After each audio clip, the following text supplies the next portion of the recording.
The name Pablo Escobar is synonymous with words like cocaine, murder, and bombings. But if you put all these things aside, the notorious legend managed to establish one of the biggest businesses at the time. Hello, and welcome to our channel. Pablo Escobar might have been many things, but we cannot say that he wasn't a shrewd businessman. Some people even call him an entrepreneur. After all, he did manage to amass a wealth of over $30 billion. Now, some of it may have been eaten by rats, but that still doesn't mean that the dude didn't know how to do business. So if you want to know how he managed to set up such a successful system, then stay tuned. A farmer's and a teacher's son, Escobar turned to a life of crime at a young age. Some say that his initial crime was the sale of counterfeit degrees. After moving on from stealing tombstones and importing radio equipment, he began forging report cards. In 1974, Escobar's first arrest occurred after he stole a car. He quickly rose to prominence as a drug courier, and by the mid-1970s, he had helped build the criminal dynasty that would become known as the Medellin Cartel. So, how did this simple man from a farmer background manage to establish an empire that is legendary to date? Well, the first thing that Escobar did was he identified the right market.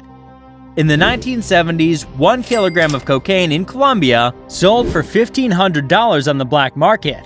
Pablo, however, realized quickly that the same kilo could fetch as much as $50,000 in the United States. He saw a more lucrative market opportunity and directed his company's efforts toward transforming the market as a whole.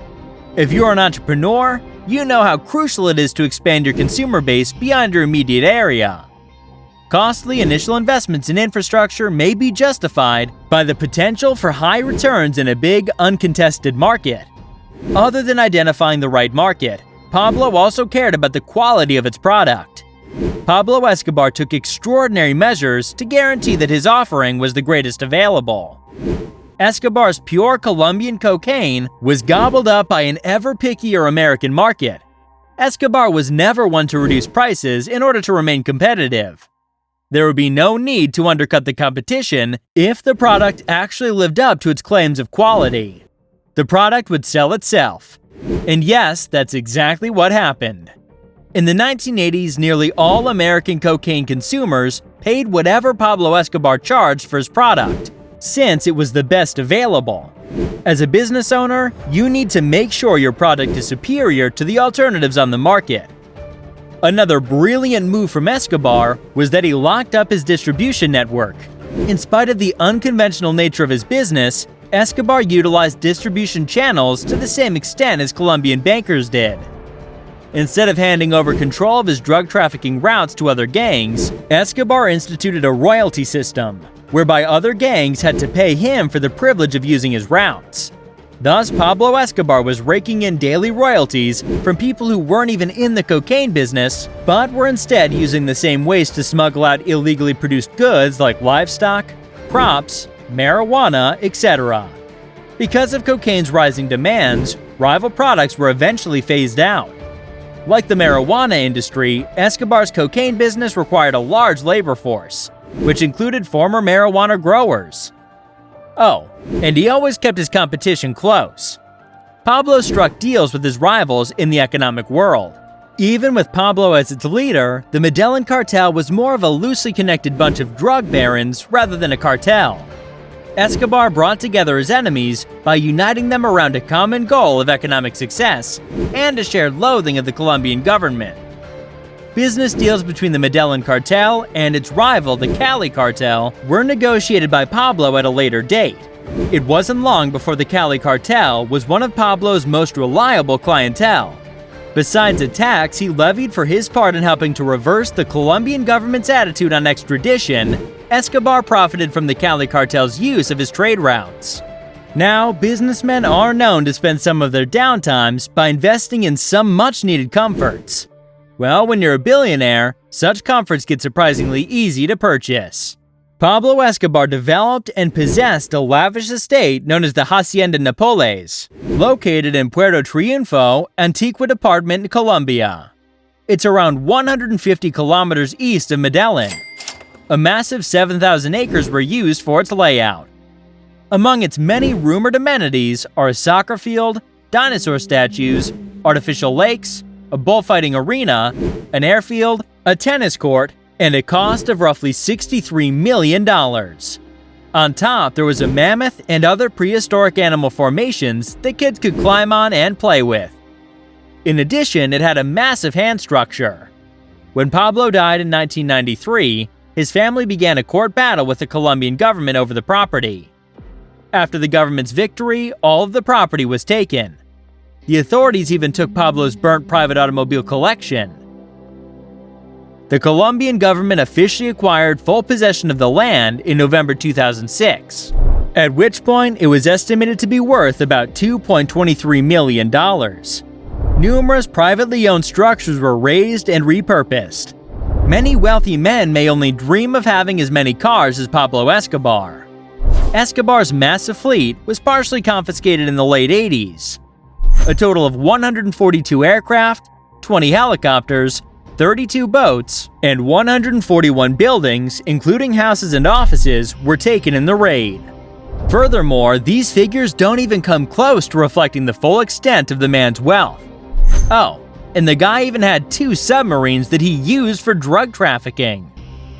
Pablo also had a tough negotiation policy. Do you guys remember plata o plomo, which loosely translates into silver, bribe, or lead, bullet? Well, while we wouldn't call this diplomatic, it definitely got the work done. Now, we don't recommend that any of you guys use this approach, because chances are you're going to end up in prison after pulling a stunt like this. But it just goes to show that tough negotiation does have its benefits. Pablo was also worried about his brand, at least in the beginning. Escobar gained the reputation as Robin Hood because of his charitable work, which he may have done to gain the favor of regular Colombians. He erected clinics, arenas, and low-income dwellings. Even local soccer teams were benefiting from his generosity. In 1982, his widespread support among Colombians ensured his election to the Congress of Colombia as an alternate. 2 years later, a campaign to uncover his illicit acts led to his resignation. The leader of these efforts, the Minister of Justice, was killed. While we're on the topic of killing, we must remember that Pablo was, after all, a criminal. His fortune was the result of horrendous deeds and the largest drug trade in history. Colombia earned the moniker murder capital of the world during his drug rule. In 1999, there were 25,100 homicides reported, and in 1992, the number rose to 27,100. As many as 4,000 people, including law enforcement officers, judges, government officials, and journalists, lost their lives because of his actions. In 1989, the cartel was accused of bombing a plane because they knew an alleged informant was on board. This is the most well-known story of the atrocities committed by Pablo and his cartel. Over 100 people lost their lives as a direct result of this. Well, really, it's not the best way to market yourself now, is it? Sometimes, even businessmen can make mistakes. In Pablo's case, it was quite a big one. Despite all these cold-blooded killings, Pablo was extremely warm-hearted towards his family. His son, Juan Escobar, now Sebastian, revealed that attempting to evade the law at all times, the family was always on the road. Manuela, Pablo Escobar's youngest daughter and Sebastian's older sister, nearly died of hypothermia while hiding out on a farm in the Medellin foothills. In an effort to keep his family warm, the worried father burned $2 million worth of cash notes. Oh, and like many businessmen, Pablo wasn't too worried about the effects of his actions on the environment. In the late 1980s, Escobar imported 4 hippos into Colombia for his personal zoo at his Hacienda Napoles mansion. 3 females and 1 male. Authorities in Colombia deemed it too difficult to capture and relocate these animals after Pablo Escobar's death. That's why they were abandoned on his estate. In 2007, there were 16 of these wild hippos. The herd had lost its fear of humans and was foraging for food in the open. They set up camp along the Magdalena River, which ran close by. The hippo population reached 40 by 2014, at which point it began to cause problems for the locals. Pablo might have been a terrible man and an even more frightening cartel leader, But no one can deny that he had an impeccable mind for running a business. The man was literally earning $420 million a week. That's more money than many Fortune 400 companies today. But all of this doesn't mean that he was in any way right.